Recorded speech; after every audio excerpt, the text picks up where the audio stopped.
Eh bien salut à tous les amis, j'espère que vous allez bien. On se retrouve aujourd'hui dans une nouvelle vidéo un petit peu différente de celle de d'habitude parce qu'aujourd'hui on est dans mon jardin, enfin en tout cas dans le jardin de mes parents. Aujourd'hui je vais vous faire une vidéo pour vous présenter ce jardin dans lequel j'ai grandi et dans lequel j'ai commencé à expérimenter et à faire le résultat que vous voyez aujourd'hui. Donc on va se balader un petit peu dans celui-ci et puis je vais vous expliquer les différents éléments, les constructions que j'ai créées, les compositions végétales, les différentes ambiances que j'ai voulu créer dans ce jardin. Donc c'est parti pour cette vidéo, let's go! Avant de commencer, je voulais vous faire un rapide historique de ce jardin. Donc ce qu'il faut prendre en compte, c'est qu'ici on est sur une parcelle d'un ancien parc, d'un château. Donc on va retrouver pas mal de vestiges de ce parc, notamment des murs en pierre sèche. On va retrouver aussi deux arbres remarquables, deux marronniers qui ont plus de 60 ans. Et d'ailleurs, mon grand-père, qui vivait pas très loin dans le quartier à l'époque, il nous racontait qu'il marchait avec ses copains sur les murs en pierre qui sont ici. Donc on voit qu'on a quand même une trace historique. Donc là, je trouve que dans un jardin, c'est important de l'avoir en tête, pas l'oublier, et puis le prendre en compte dans les aménagements futurs. Donc ça, c'est une première partie. Ce qu'il faut également prendre en compte ici, c'est qu'on est sur un sol qui est argileux. On a des marais qui sont juste derrière, donc on a la nappe phréatique qui est à moins de 10 mètres. Donc mine de rien, les végétaux, ils ont de la fraîcheur qui remonte du sol par capillarité. Donc on a un sol qui est quand même assez frais. Donc pour les végétaux, c'est quand même plutôt pas mal. Ils peuvent venir chercher de l'eau assez facilement. Ensuite, pour vous faire un petit historique complet, il y a 3 ans, notre jardin s'arrêtait à peu près à la moitié. Donc en fait, on a racheté juste avant le Covid un morceau au fond du jardin. Et donc à ce moment-là, on a pu le réaménager. Donc mes parents ont eu la chance de pouvoir racheter la moitié du terrain sur la partie du fond juste avant le Covid. Donc en fait, sur cette parcelle, elle était totalement en friche quand on l'a récupérée. Il y avait par contre des végétaux assez importants qui étaient déjà présents, donc ça c'était super, notamment le noyer, un prunier, le noisetier et un magnifique figuier. Donc on a racheté ça juste avant le Covid. Et donc, je vous montre une photo de comment c'était avant. On avait une haie qui venait couper cette partie-là, une haie qui séparait les deux jardins, une haie de bambou. On est venu tout retirer et venir reterrasser le terrain pour replanter de l'herbe et avoir quelque chose d'assez uniforme. Mais le jardin, pour le coup, il n'était pas aménagé de cette façon à cette époque. Donc, à partir de ce moment-là, je me suis commencé à me poser des questions sur l'aménagement. Pile poil à ce moment-là, arrive le Covid. Ma mère elle me dit que ça serait sympa qu'on puisse créer une terrasse au fond. Donc ici on est sur une terrasse qui est plutôt exposée sud, donc une terrasse où il fait assez chaud. Mais ma mère avait cette idée de créer une terrasse à l'ombre. Donc arrivé le Covid, je crée ma première terrasse qui est au fond, que je vous ai déjà présentée dans d'autres vidéos. Mais en tout cas, c'est la première terrasse que j'ai réalisée, qui est juste ici. On ira la voir tout à l'heure. Donc la terrasse, je la réalise pendant le Covid. Et puis ensuite, suite à ça, j'ai voulu commencer à réaménager le jardin en créant ce massif de vivaces qui vient couper un petit peu le jardin en deux et délimiter là-bas un espace où mon frère jouait souvent au foot. Donc ça permettait de venir couper un petit peu cet espace. Et puis j'ai eu aussi la volonté de planter le maximum d'arbres et d'arbustes sur le terrain de façon à créer des zones d'ombrage. Comme vous le savez, la canicule ici, on en a de plus en plus en période d'été et nous on veut arroser au minimum. Et donc pour ça, l'idée c'est de créer le maximum de zones d'ombrage. Donc ça c'est vraiment un petit peu ma philosophie. Et donc quand on regarde ici, on voit que le gazon est quand même très peu exposé au soleil. On voit qu'on a énormément de zones d'ombrage et donc ça c'est valide tout au long de la journée. En fonction que le soleil tourne, on a des zones d'ombrage qui se décalent et donc finalement on a quasiment une couverture totale et ça c'est hyper intéressant. Comme ça le gazon souffre beaucoup moins et pour le coup en fait le gazon on l'arrose pas. On le laisse un petit peu jaunir l'été, mais vraiment il jaunit très peu parce qu'on a ces zones d'ombrage qui sont créées. Là actuellement, pour vous donner une idée, on est le 2 septembre. On est le 2 septembre 2023. Donc vous voyez, le gazon est magnifique. Après, cette année, on a eu particulièrement de pluie. Donc c'est un petit peu de la triche pour le coup. Mais voilà, en tout cas, c'est vraiment la philosophie du jardin. Donc on a planté donc 7 arbres de Judée. On est venu planter ce magnifique Heptocodium myconoides. C'est vraiment magnifique. Là, il commence à faire des fleurs seulement maintenant et ça va durer jusqu'à octobre. Donc ça, c'est intéressant aussi d'avoir des floraisons qui sont échelonnées au cours des saisons. Comme ça, on va pouvoir profiter des fleurs, voilà, même jusqu'à octobre, début novembre quasiment. Puis les fleurs après, elles deviennent rosées. C'est vraiment magnifique. On a déplanté derrière, on a un poirier qui était planté juste là-bas, mais il ne se plaisait pas. On est venu le redéplanter, bien en pralinant les racines. On a pu faire ça assez facilement. Le pommier derrière, ça fait 3 ans que je le retaille pour qu'il ait une belle forme, parce qu'il partait un peu dans tous les sens. Et là, je pense que j'ai réussi à vraiment bien le former. Je vous montrerai tout à l'heure en vidéo, mais derrière, je l'ai vraiment bien formé. Ce massif de vivaces que j'ai planté aussi pour vraiment couper l'espace aussi et créer un espace derrière. On a planté également un tilleul pour se cacher le maximum des vis-à-vis, parce que moi, ma vision aussi du jardin, c'est essayer de se sentir ici comme vraiment dans un parc, mine de rien. On a la chance d'avoir des propriétés à côté qui ont pas mal d'arbres aussi. Et donc quand on est dans le jardin, on voit pas du tout les maisons qui sont autour, juste une seule qui est là, mais c'est pour ça que je plante des végétaux de façon à aussi les cacher. Donc voici un peu ma vision du jardin et en tout cas celle que j'ai appliquée ici. Donc on utilise minimum d'eau, on crée le maximum de zones d'ombrage, on favorise aussi quand même la biodiversité en créant certains espaces, en ayant des haies, des tas de bois, des hôtels insectes, etc. Donc voilà un peu ma vision. Et si je continue à vous parler de l'entretien, on a également opté pour un robot tondeuse pour ce qui est de l'entretien de la pelouse. Ça a de nombreux avantages. Le premier, on ne va pas avoir à passer la pelouse tous les week-ends, donc déjà ça c'est vachement bien. On va pas avoir à ramasser les déchets de tonte parce qu'en fait le robot tondeuse va venir passer tous les jours et va couper quelques millimètres de pelouse. Donc tous les déchets de tonte vont tomber au sol et là pour le coup les insectes présents dans le sol vont pouvoir détériorer cette matière et enrichir le sol. Donc ça a vraiment beaucoup d'avantages. Venir tondre aussi la pelouse tous les jours comme ça va éviter que trop de mauvaises herbes poussent, parce que comme on vient tout le temps les couper, pour le coup elles vont s'affaiblir et il y en a beaucoup moins qui vont pousser. Donc ça c'est quand même assez intéressant par rapport à ça. Et pour le coup tout ce qui est sur le terrain, on le laisse, la matière, on ne vient pas exporter la matière, on ne va pas la mettre dans le compost, on ne va pas la mettre en décharge, la tonte de la pelouse, tout reste ici. Donc ça a quand même de nombreux avantages. Donc voici un peu pour l'entretien. Peut-être dernier point, moi pour le coup comme je fais toujours mes études en Suisse, je reviens ici voilà, tous les mois. Donc l'entretien c'est principalement mon père qui va le réaliser et puis mon frère. Moi quand je reviens effectivement je m'en occupe, mais moi j'ai principalement de m'occuper de la taille des arbres, un peu l'entretien du potager. Mais pour le coup ce qui est de l'entretien voilà, de tous les jours au quotidien, c'est mon père qui va l'effectuer, le désherbage, la taille des haies, etc. Donc écoutez, moi ce que je vous propose c'est que je vous emmène directement dans le jardin, on va venir faire un petit tour tous ensemble et puis comme ça je vous présente les différents éléments voilà, de plus près. Allez c'est parti.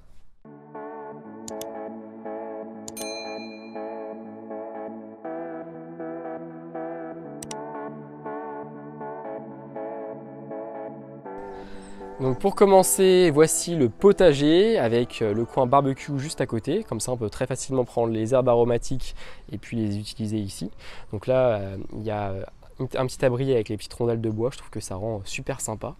Je ne vais pas trop m'attarder sur le potager parce que j'ai fait une vidéo sur la réalisation de celui-ci il y a 3 ans. Donc je vous mets le lien de la vidéo juste là, que vous pouvez cliquer dessus. Donc là cette année j'ai opté pour des légumes qui ne demandent pas trop d'entretien parce qu'on n'avait pas trop le temps de s'en occuper cette année, mis à part peut-être les tomates qui demandent le tutorage, etc. Mais au niveau du reste, ça demande très peu d'entretien. Donc là ici j'ai les potirons, d'ailleurs ça pousse super loin jusque sur la terrasse, donc c'est vraiment sympa. Là le petit coin avec les petits fruits, quelques courges encore et puis les courgettes juste ici. Maintenant on va s'intéresser au massif que j'ai créé juste ici, donc le massif de vivaces. Donc ce massif de vivaces, j'en suis très fier, il a vraiment bien poussé, là il a 2 ans. Donc on voit qu'au bout de 2 ans, les vivaces et graminées se sont vraiment bien adaptés et ont occupé toute la place. D'ailleurs on voit plus du tout le sol par terre, donc comme ça au moins on n'a pas de désherbage à faire. Les mauvaises herbes elles sont étouffées, donc ça c'est plutôt génial. Il y a juste ici où il y a une poche, vous voyez, les végétaux sont quand même vachement plus bas parce qu'en fait, j'étais pas hyper content des végétaux que j'avais mis sur cet emplacement. Et au début de l'année, là au printemps, j'ai replanté tous ces végétaux. Donc comme ils ont qu'un an, pour le moment, ils sont assez petits. Il va leur falloir encore une année pour qu'ils puissent se développer et avoir cette taille-là. Donc voilà, rendez-vous dans un an où vous verrez vraiment un ensemble qui sera de cette même densité. Donc là ici, vous vous souvenez, j'avais mis en place des traverses en chaîne pour pouvoir passer à l'intérieur. Entre les deux, j'ai mis des plantes couvre-sol de façon à occuper l'espace. D'ailleurs, souvent, mon père, ce qu'il fait quand il va dans une jardinerie, il achète quelques plantes couvre-sol et il en rajoute, voilà, pour expérimenter. C'est aussi ça le but d'un jardin, c'est d'expérimenter et voilà, c'est que le jardin évolue au cours du temps. Un jardin, c'est pas figé, ça évolue tout le temps et à chaque saison, on découvre un spectacle qui est totalement différent. Donc ça, c'est super sympa. D'ailleurs, je viens de découvrir que là, dans le tilleul, il y a un petit nid. Il y a un nid d'oiseaux qui sont venus à cet emplacement, donc c'est super sympa, comme quoi le jardin il abrite quand même pas mal de biodiversité. Là ici j'étais venu mettre en place une ganivelle en châtaignier pour venir délimiter le massif parce que mon frère joue souvent ici au foot et donc voilà, dans un jardin il y a différents usages qu'il faut concilier et pour protéger le massif des ballons j'avais mis ça en place.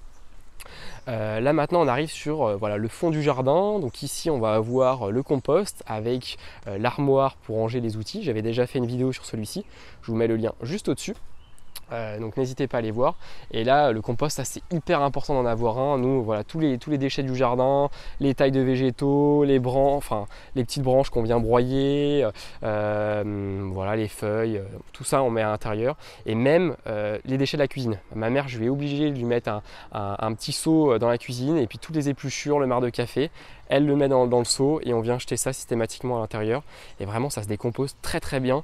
On le remplit tout le temps et ça descend à une vitesse et ça c'est vachement bien parce que tout ça c'est ce qu'on ne met pas dans les poubelles ménagères et après ça nous fait du bon compost. Donc voilà pour ça. Là ici il y avait ce mur qui avait été créé il y a 3 ans au moment de la séparation, au moment où on a récupéré le terrain. On a tout de suite mis une canisse avec de la plantation de lierre, de vignes vierges. Puis là on voit que ça commence à bien occuper l'espace. Donc ça c'est plutôt sympa. Là on va arriver sur la terrasse, ma première terrasse. Et puis vous voyez juste ici on a mis le ficus. Donc ça c'est normal, il n'est pas là d'habitude. Il est dans la maison normalement, mais là on le sort l'été. Comme ça il profite un peu de la fraîcheur et ça lui fait du bien. Donc là on a la première terrasse que j'ai réalisée, donc cette terrasse j'en suis très fier, c'est ma première terrasse, c'est celle qui m'a permis de me faire connaître, donc une terrasse de 35 mètres carrés avec voilà, cet habillage de mur en bois. J'ai quand même voulu conserver un petit côté avec ce mur en pierre qui ressort pour garder ce côté historique comme je vous avais parlé tout à l'heure. La petite banquette, voilà, quelques arbustes, ce magnifique figuier qui pour moi voilà, caractérise énormément cette terrasse. Il était 2 fois plus petit quand j'ai réalisé la terrasse, mais là on essaye de bien le tailler de façon à avoir une tonnelle ici pour se protéger la table et vraiment avoir un petit coin sympa. Donc cette terrasse elle est en permanence à l'ombre. De par cet arbre, donc un noyer qui est juste ici, qui apporte une ombre de dingue et une fraîcheur vraiment maximale. Donc ça c'est hyper agréable. D'ailleurs vous voyez qu'on a installé un filet, on l'a installé là il y a une semaine. Donc le but c'est de récolter toutes les noix, les feuilles. Comme ça au moins on n'a pas besoin de les ramasser. Et puis à la fin de l'automne, on le décroche, on récupère toutes les feuilles et puis on vient les jeter. Alors ça pour le coup, les feuilles de noyer on les met pas dans le compost. C'est les seules qu'on vient pas mettre au compost. Qu'en fait il y a un tanin et en fait le tanin après se décharge et tout ce qui est dans la terre après va avoir du mal à pousser. Donc c'est vrai que toutes les feuilles de noyer on vient les jeter en déchetterie. Pour le coup c'est la seule chose qu'on ne valorise pas. Voilà pour ça. Donc ici dans le prolongement de la terrasse on va avoir un magnifique mur végétal que j'ai créé en même temps. Donc celui-ci il est vraiment super parce qu'il bénéficie de la fraîcheur du mur. Le bois il maintient également bien la fraîcheur. Donc pour le coup ce mur là on l'a arrosé 3 fois dans la saison, là, même pas. Après, le choix des végétaux a vraiment été effectué pour ça. Donc c'est des végétaux qui ne demandent pas trop d'arrosage. Mais là, vous voyez, je mets le doigt à l'intérieur, on voit, il y a encore un peu de fraîcheur. Donc non, c'est nickel. Nickel pour ça. On a également un brasero qu'on vient mettre l'été. voilà, le soir pour avoir des soirées assez sympas. Ici on a un passage en traverse en chêne qui permet de relier les deux terrasses. Donc là le chêne pour le coup ça c'est hyper résistant. Là avant que ça bouge je peux vous dire qu'il faut s'accrocher. Là ça va tenir à peu près 20 ans. On a cette cabane, mon atelier que vous connaissez déjà depuis quelques temps. Vous avez déjà fait une vidéo sur la présentation de celui-ci. Voilà, je vous mets le lien de la vidéo si vous voulez aller la revoir. Puis ici on a le petit abri pour la tondeuse, pour le petit robot qui vient juste ici.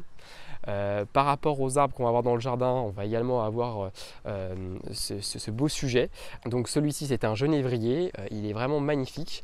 Pour le coup son histoire elle est assez atypique parce qu'en fait l'ancien propriétaire donc, de cette partie-là du terrain nous avait dit qu'il avait pris la foudre il y a 4-5 ans à peu près et donc il était vraiment pas beau, il partait dans tous les sens et tout.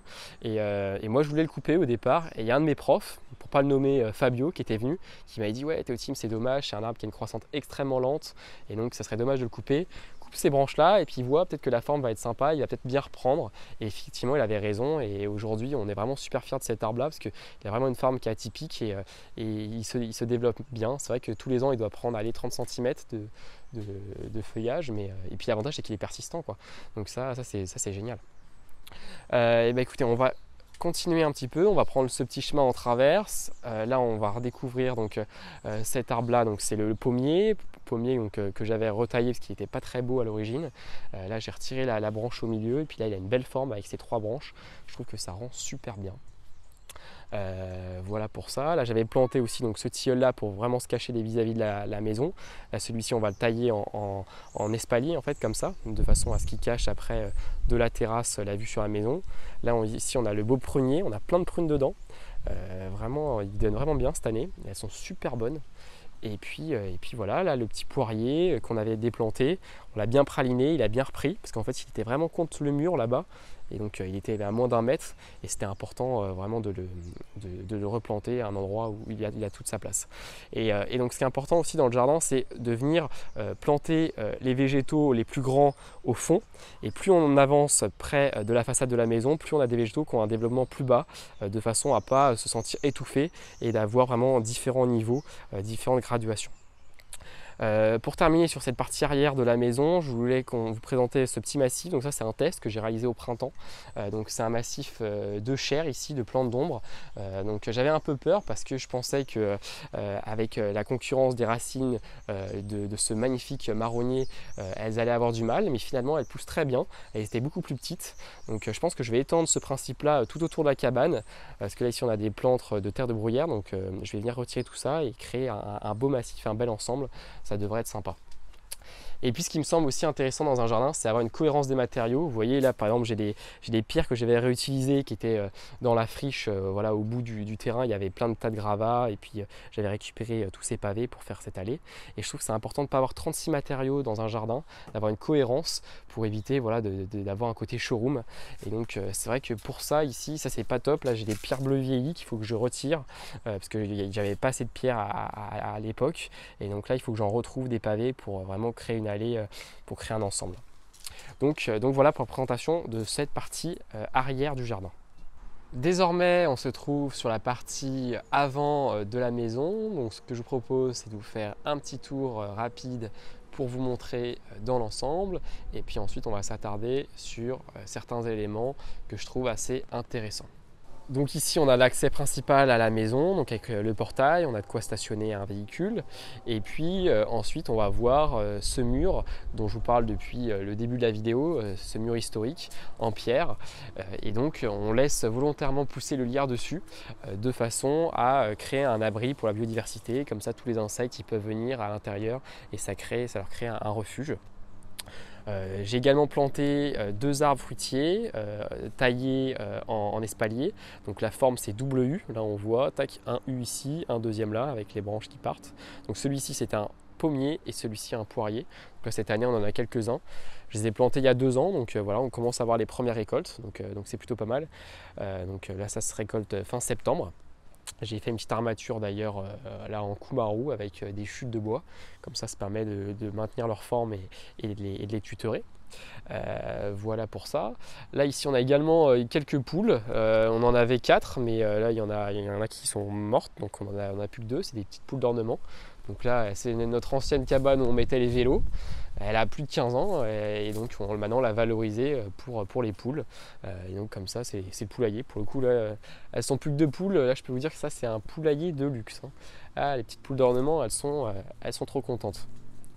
Voilà, ici j'ai une statue, j'ai fait une vidéo là-dessus, je viens de la filmer, je ne l'ai pas encore publiée, ça va pas tarder à arriver. C'est une souche de bois que j'ai récupérée dans la Marne, une rivière pas très loin, et que j'ai voulu la valoriser. Et donc là on voit que celle-ci elle est en forme de cygne avec le bec, les ailes. Donc je vais pas trop vous spoiler la vidéo, mais bientôt elle sortira et vous verrez, c'est assez sympa. Un hôtel insecte, donc un hôtel insecte, celui-ci je l'ai réalisé il y a quelques temps quand même, il y a au moins 4 ans. C'est un hôtel insecte que j'avais réalisé pour écrire un article pour Mano Mano. D'ailleurs si vous voulez je vous mettrai l'article juste là, comme ça vous verrez. Je vous mettrai le lien en description si vous voulez aller le voir. Mais en tout cas voilà, c'était un bel hôtel insecte que j'avais réalisé. Là ici on a une petite haie un peu mixte avec des hortensias. Là pour le coup il y a un peu de sauge aussi qui se balade, mais en tout cas c'est quelque chose voilà, qui vit comme ça et qui est assez sympa avec un fond de lierre. Ça marche plutôt pas mal et ça demande vraiment très peu d'entretien. Bon mine de rien les hortensias demandent pas mal d'arrosage. Là on voit qu'ils commencent à faire un peu la tête. Ce soir il faut qu'on les arrose. C'est vrai que dans le jardin, on n'a aucun arrosage automatique. Vraiment, on n'est pas du tout fan de cette solution-là. On préfère arroser nous-mêmes. Comme ça, on donne les bons besoins aux végétaux. Et puis voilà, vous voyez, vu la taille, enfin, avec la taille de notre jardin et vu qu'on aime bien ça, pour le coup, arroser les végétaux, c'est vraiment un moment aussi de plaisir. Et c'est important aussi de passer du temps à faire ça et pas arroser tout en intégralité, quoi. Voilà pour ça. Là ici on a également une petite retenue que j'avais fait en traverse en chêne, voilà, pour maintenir la terre ici à l'entrée. Ça permet vraiment de souligner. D'ailleurs je pense que ces traverses je vais les continuer et de façon à créer une bordure tout le long qui va jusqu'à la cabane des poules, parce que là les poules aiment bien aller dans le massif parce qu'il y a de la fraîcheur. Vous voyez, celle-là va peut-être y aller d'ailleurs, mais ouais, comme il y a un bon paillage, comme il y a du paillage, il y a pas mal d'insectes en dessous, pas mal de vers de terre. Et c'est vrai qu'elles aiment bien creuser, donc avoir une bordure ça permet quand même de bien maintenir ça. Et comme quoi voilà, les poules et le jardin c'est pas forcément incompatible. C'est vrai que parfois elles font quelques fientes, mais ça permet mine de rien d'enrichir la pelouse et d'avoir une belle pelouse comme ça. Donc voilà, on les fait sortir de temps en temps et voilà, elles se plaisent bien ici. Les arbres du Japon aussi on aime beaucoup, avec des coloris qui changent voilà, chaque saison. C'est vraiment hyper agréable, ça passe du vert hyper clair, hyper tendre, puis là tout doucement ça va repasser voilà, au rouge. C'est vraiment super joli. Donc avoir quelques pots comme ça aussi dans une maison, ça peut être sympa, marquer l'entrée. Là aussi on a un hydrangea arborescent qui pousse ici, qui se confond avec l'arbuste, et je trouve que ça rend vraiment bien. Celui-ci on l'a planté quand j'étais tout petit, on avait dû le planter, je devais avoir 3-4 ans, et vraiment maintenant il se plaît vraiment bien. Et même avoir du lierre sur la maison, ça peut être aussi très sympa. Donc voilà, nous comme vous le voyez, on aime plutôt le lierre. C'est vrai que sur les arbres il faut faire attention. Vous voyez là par exemple dans ce marronnier qui est majestueux, qui est juste énorme, on a pas mal de lierre qui grimpe dedans, mais c'est vrai qu'il faut quand même le canaliser. Voilà, de temps en temps on le taille, il faut éviter qu'il monte de trop, parce qu'après ça peut aussi nuire à l'arbre quand il est là en trop grande quantité. Donc c'est vrai qu'il faut quand même mine de rien le réguler, mais en avoir un petit peu, voilà, c'est pas néfaste, c'est même très bon.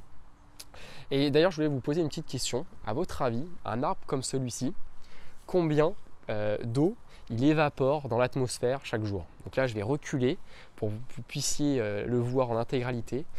Je répondrai en commentaire, mais voilà, à votre avis, cet arbre là, quand il a voilà, tout son feuillage comme ça, en une journée, combien il va évaporer d'eau dans l'atmosphère? Donc combien de litres vont être absorbés par les racines et vont être évaporés par la quantité, par la masse foliaire en fait, qui est présente ici.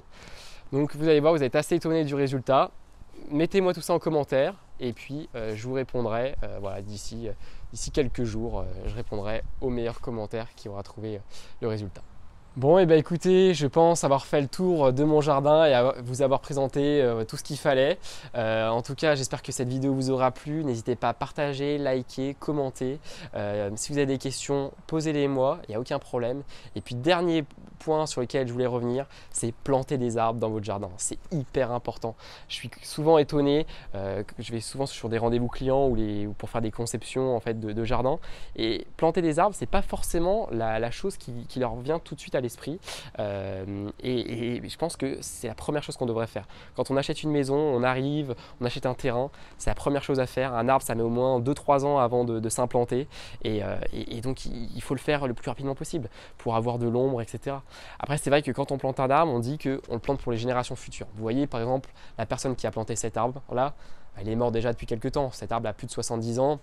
C'est certain, mais aujourd'hui il nous sert à nous, il nous apporte de l'ombrage, il évapore voilà, de la fraîcheur dans l'atmosphère, il nous apporte de la fraîcheur, de l'oxygène, donc c'est vraiment un bénéfice pour tout le monde et vraiment planter des arbres c'est hyper important. Mais pour ça, n'allez pas forcément dans des jardineries traditionnelles qu'il y a dans le commerce, allez voir un pépiniériste chez qui c'est son métier, il va bien vous conseiller, vous allez avoir des prix plus intéressants et une qualité de végétaux qui sera bien plus au rendez-vous.